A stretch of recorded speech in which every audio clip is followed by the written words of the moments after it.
Hi, everyone. Judge Andrew Napolitano here for Judging Freedom. Today is Wednesday, April 17th, 2024. Aaron Maté joins us now. My friend Aaron, it's a pleasure. Thank you very much.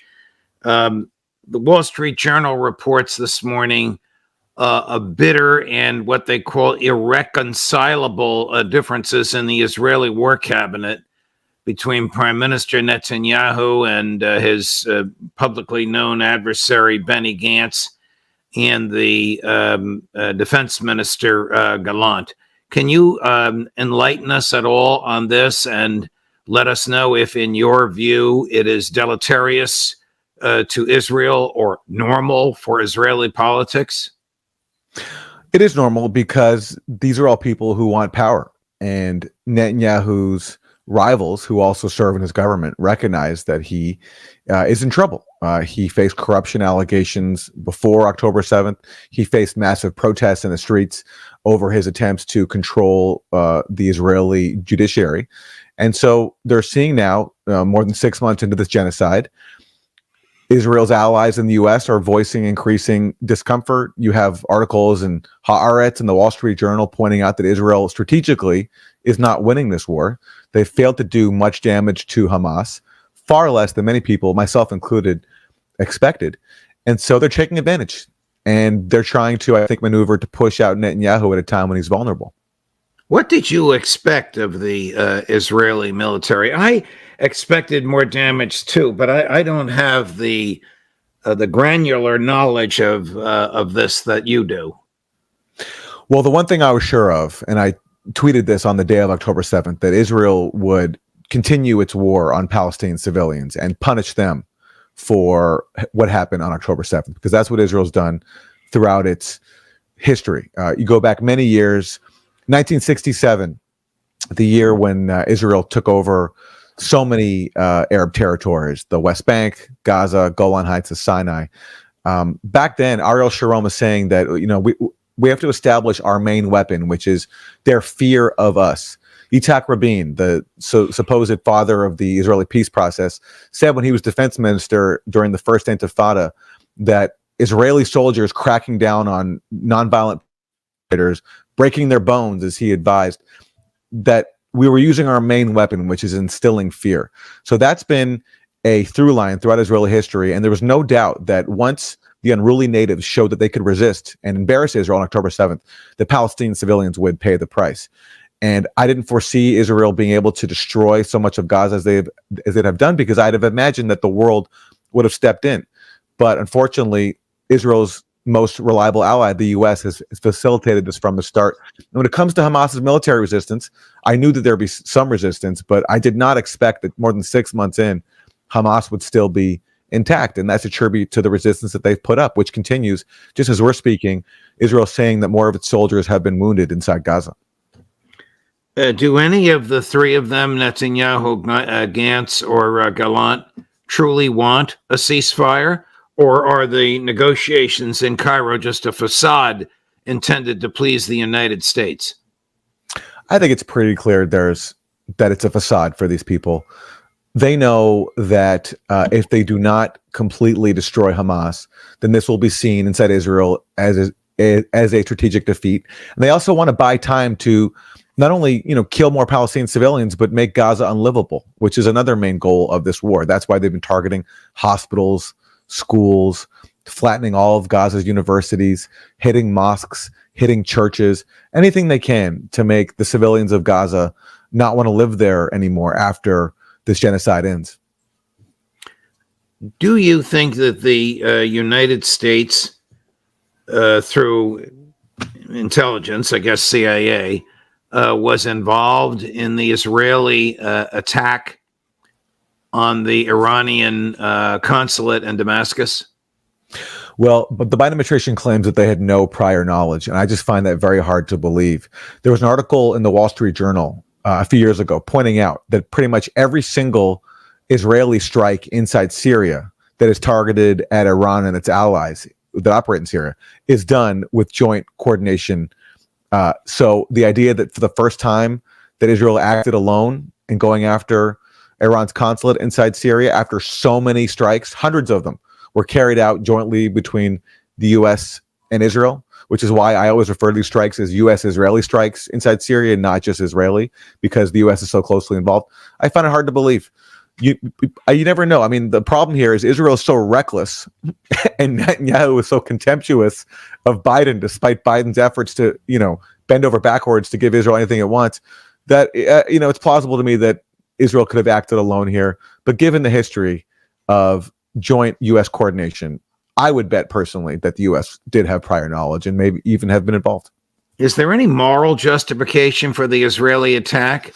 Or is it merely Netanyahu wanting to pick a fight with Iran in the hopes that the U.S. will join him and the war will go on and on and on, and his premiership will go on and on and on? I think the goal is exactly that. Provoke Iran into retaliating to the point where the U.S. feels compelled to get involved on Israel's side more than it already is. And that's because Netanyahu understands that if he wants to fight Hezbollah, he wants to fight Iran, he needs the U.S.'s help, because Iran and Hezbollah, unlike the people of Gaza, can actually really fight back and do damage to Israel. So I think that was the goal of that strike, to provoke Iran so that the U.S. gets involved on Israel's side. The moral justification that Israel and the U.S. put out is interesting. They're arguing that because this consulate in Iran, they say, was being used for military purposes, as evidenced by the fact that you had a senior Iranian general there, then that makes it a valid military target. Well, by that definition, then pretty much every U.S. embassy around the world would be a target, because how many U.S. embassies act as cover for CIA agents to plot whatever they're plotting inside a given country? How many CIA agents, for example, were inside Ukraine when the U.S. backed a coup there, working inside the U.S. embassy under diplomatic cover? This is standard procedure for many countries, not just the U.S. So if the U.S. and Israel really want to go there and say that because there is an intelligence operative or a military operative working undercover inside a consulate, that makes it fair game, that's going to open up a very dangerous precedent in which the U.S. could be extremely damaged. And nobody wants that. That's why we have something called international law, which Israel, with U.S. support, with either directly or tacitly, just flagrantly violated by bombing that consulate in Damascus. Many of the folks that come on this show who have a military background have argued that the Iranian military response was brilliant and moral. Brilliant because it forced the Israelis to waste $1 billion shooting down virtually harmless drones. Moral because the only missiles that got through attacked genuine military and intelligence targets. Moral because the Iranians told the Saudis, who must have informed the Israelis, exactly what was coming and when it was coming. Do you accept that? Yeah, I think it's a very fair argument. As you point out, nobody was killed in Iran's response. Compare that to Israel, which killed 7 people at that Iranian consulate. Unlike Israel, Iran gave plenty of advance warning. Already, days before the Iranian strikes, the Financial Times was reporting that Iran had sent signals via intermediaries to the U.S. that its response was going to be calibrated so as not to encourage an escalation by Israel. So Iran deliberately chose its targets to be military sites, deliberately gave Israel and the U.S. plenty of advance notice, not only days before, but even on the night of. As the drones and missiles were launched, it was announced. Everyone knew they were coming, which gave Israel and the U.S. plenty of time to prepare to shoot them down.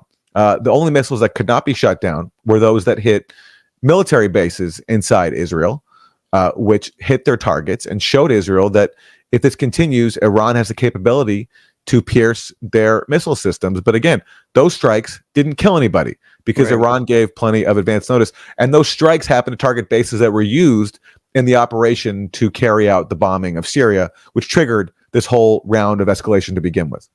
And because the drones had some sort of computer equipment on them, they know exactly where the Israeli defenses are because they know where the missiles were coming from to attack the drones. It's almost as if the drones were pawns in a chess game that you intentionally use to lure your enemy out.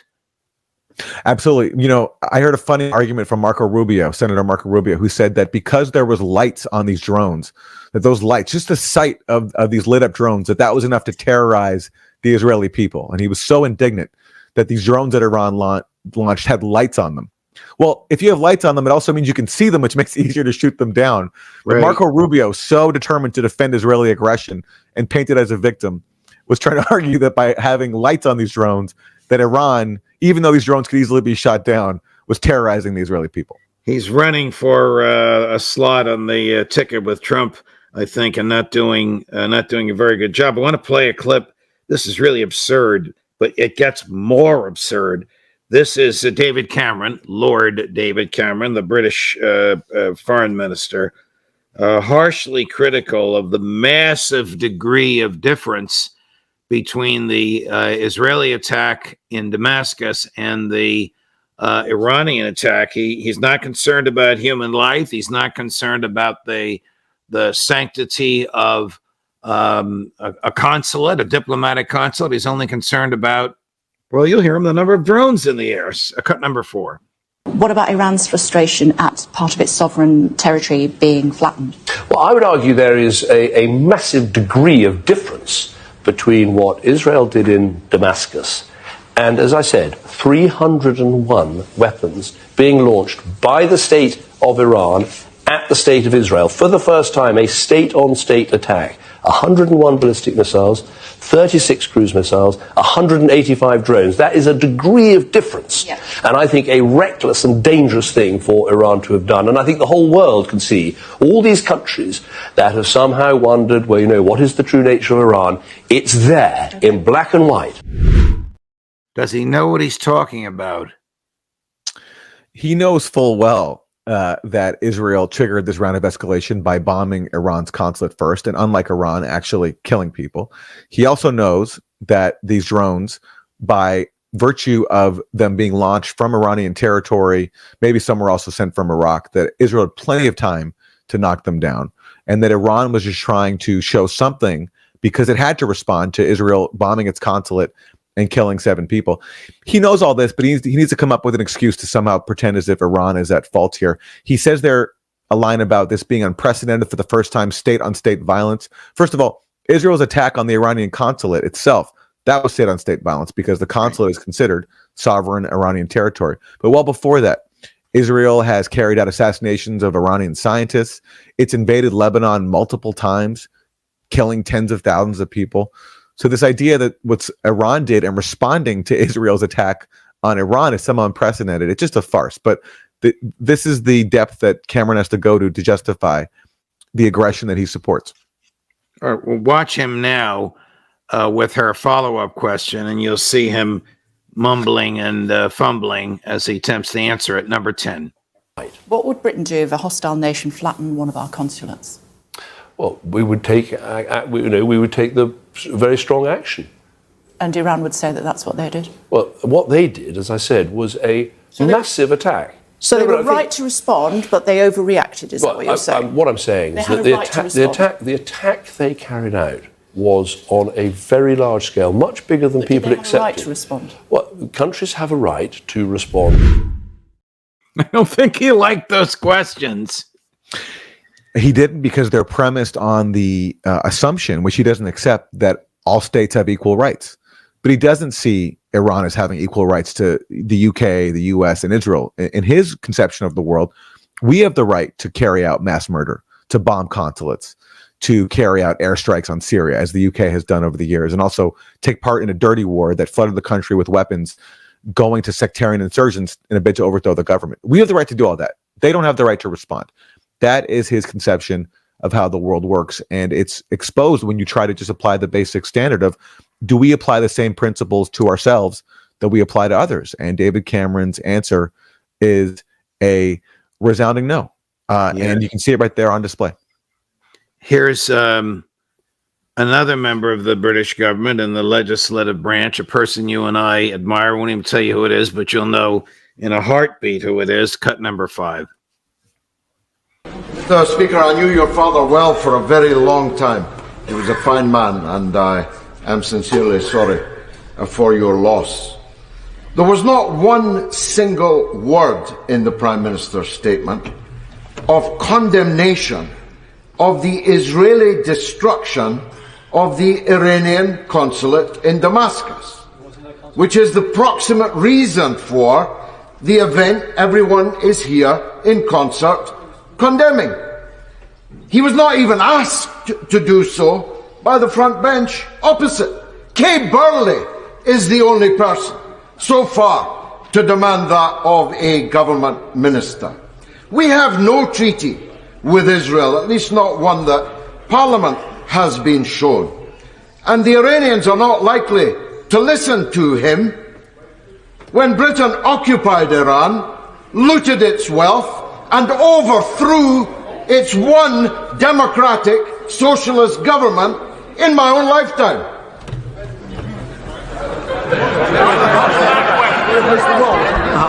Well, Mr. Speaker, whatever may have happened a few weeks ago, it is absolutely no justification for launching more than 300 drones and missiles from one sovereign state towards Israel. It's as simple as that. And in the honourable gentleman's question, not once did he condemn that action, or indeed the actions of Hamas in the region. There is no equivalence between these things whatsoever, and to suggest otherwise is simply wrong. Yeah.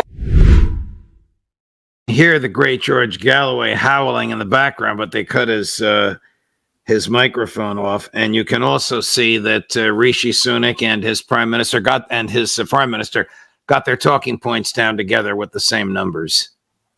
Absolutely. They love to make a big spectacle of the amount of drones that Iran launched. But again, what they omit is that this was launched with plenty of warning to give Israel the time to respond, unlike what Israel did in bombing the consulate, which is no warning and killing 7 people, unlike Iran, which didn't kill anybody. But that's the hypocrisy on display. And you can see why right after George Galloway recently won his election to be put in parliament, immediately the Prime Minister, Sunak, gave a speech talking about what an alarming thing this was, that George Galloway could win an election. You can see why, because he doesn't want to face someone who actually has moral consistency asking him questions, which, as we can see, Sunak cannot answer credibly. Right, and as George Galloway pointed out, without getting too into the weeds of the British parliamentary system, none of the shadow cabinet, none of the Labour Party, none of the Liberal Party challenged Prime Minister Sunak. It only took George, who's as far back in the backbench as you can go. I'm surprised they even have microphones back there. It took him to raise this issue. Yeah. And imagine, every time I hear George Galloway speak, I just think, imagine if we had someone of that equivalent moral fiber inside our own government, inside our own Congress, inside the U.S. Even those people inside the U.S. Congress who are critics of the prevailing genocide policy, they still always have to qualify their statements. They have to go out of their way to cater to Israeli talking points, to U.S. talking points. George Galloway is a rare person of actual moral consistency, and that's why he's hated so much by the establishment. What is the value of the UN Security Council these days, with the United States, Great Britain, and France vetoing every legitimate, lucid effort that they come up with? Well, a good illustration is what just happened with Iran, because Iran said, and we'll never know if it's true because of how things have unfolded, but they said that had the UN Security Council acted and actually condemned Israel, which would be the obvious thing to do for a country bombing a diplomatic consulate, that Iran might not have had to respond militarily. It's a counterfactual now, but it's worth considering that Iran said that had the U.S., the U.K., and France not blocked action at the UN Security Council to condemn Israel for what it did in bombing Syria, then maybe Iran's military response would not have been necessary. That's what Iran said, at least. And that's what happens when you have this commitment to aggression, where not even the bombing of a diplomatic consulate can trigger the U.S. and its allies to condemn Israel, because they're so committed to protecting Israel and everything it does. And by the way, it's highly symbolic that it would be the U.S., Britain, and France protecting Israeli aggression against Syria, because these are the countries that have repeatedly bombed Syria together over allegations of chemical weapons attacks by the Syrian government. And as I've reported extensively at the Gray Zone, based on leaked documents from the OPCW, the world's top chemical weapons watchdog, when the OPCW got on the ground in one case, in the case of Duma, April 2018, one of these chemical weapons allegations, they found no evidence of a chemical attack, plenty of evidence that this incident was staged by insurgents on the ground. But that investigation was covered up by the OPCW under pressure of the U.S. and along with France and Britain, which bombed Syria over these allegations. They've done everything they can to bury this scandal at the OPCW. So it's very fitting that now, with Israel once again bombing Damascus, that they'd be working very hard to protect Israel at all costs. So you're not surprised that France joined with Great Britain and the U.S. to squelch a very rational, utterly moral, and totally lawful condemnation of the Israeli attack in Damascus. Not at all. These are lackeys of the U.S., and I've witnessed this personally. I've testified in front of members of the UN Security Council several times now about my reporting on the OPCW cover-up scandal, and the disingenuousness of all these diplomats from especially the U.S., Britain, and France. It's so vivid. For example, in my most recent presentation about a year ago, after I spoke, the British representative said, "I cannot be trusted. Don't listen to Mr. Maté, whatever he says." And before I had the chance to respond, he got up and left the room. It wasn't David Cameron, was it? It was not David Cameron. No, it was another gentleman. But that's how these people operate.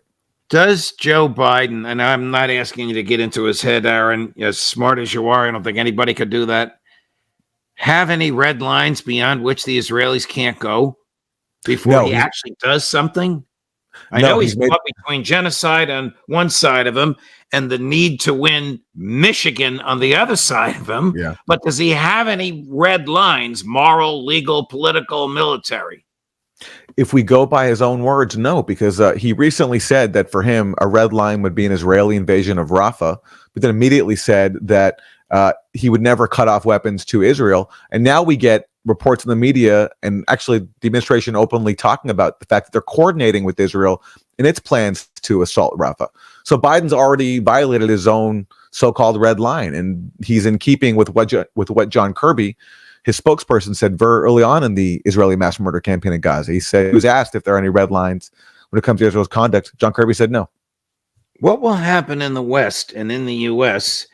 if Netanyahu invades Rafah and slaughters another 30,000 civilians or more?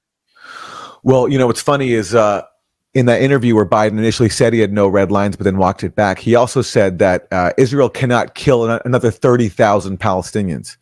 So if his number is 30,000, does that mean he'd be okay with 29,999? I think he would be, based on his behavior so far. So if Israel goes in and commits more mass murder in Rafah, I expect we'll see more of the same. Rearming Israel, pretending to be upset about what Israel's doing with selective leaks to media stenographers, all while continuing the policy of supporting Israel and allowing the carnage to continue. Can Netanyahu be trusted with nuclear weapons? Absolutely not. This is someone who talked about 9/11 being good for Israel, who bragged about being able to manipulate U.S. politicians, who spent his career trying to wipe out Palestinian self-determination. I do not trust Netanyahu or anybody in that government with nuclear weapons. And they've gotten increasingly bellicose over the years, which is saying something, because this is a government that's been bellicose. There's a country that's been bellicose for its entire existence. It was founded on ethnic cleansing. In 1967, it expanded by taking over even more territory, from stealing land from Syria, from Egypt, the West Bank and Gaza as well. And now it's laying claim to annexing parts of the West Bank, talking about wiping out the people of Gaza. So under no circumstance should this government have anything to do with nuclear weapons, but yet our policy is to pretend as if this is not a problem and support Israel in its nuclear program. Aaron, thank you very much, my dear friend. Again, your knowledge of all this is encyclopedic, and I'm deeply grateful for your sharing it with us. All the best. Thank you, Judge.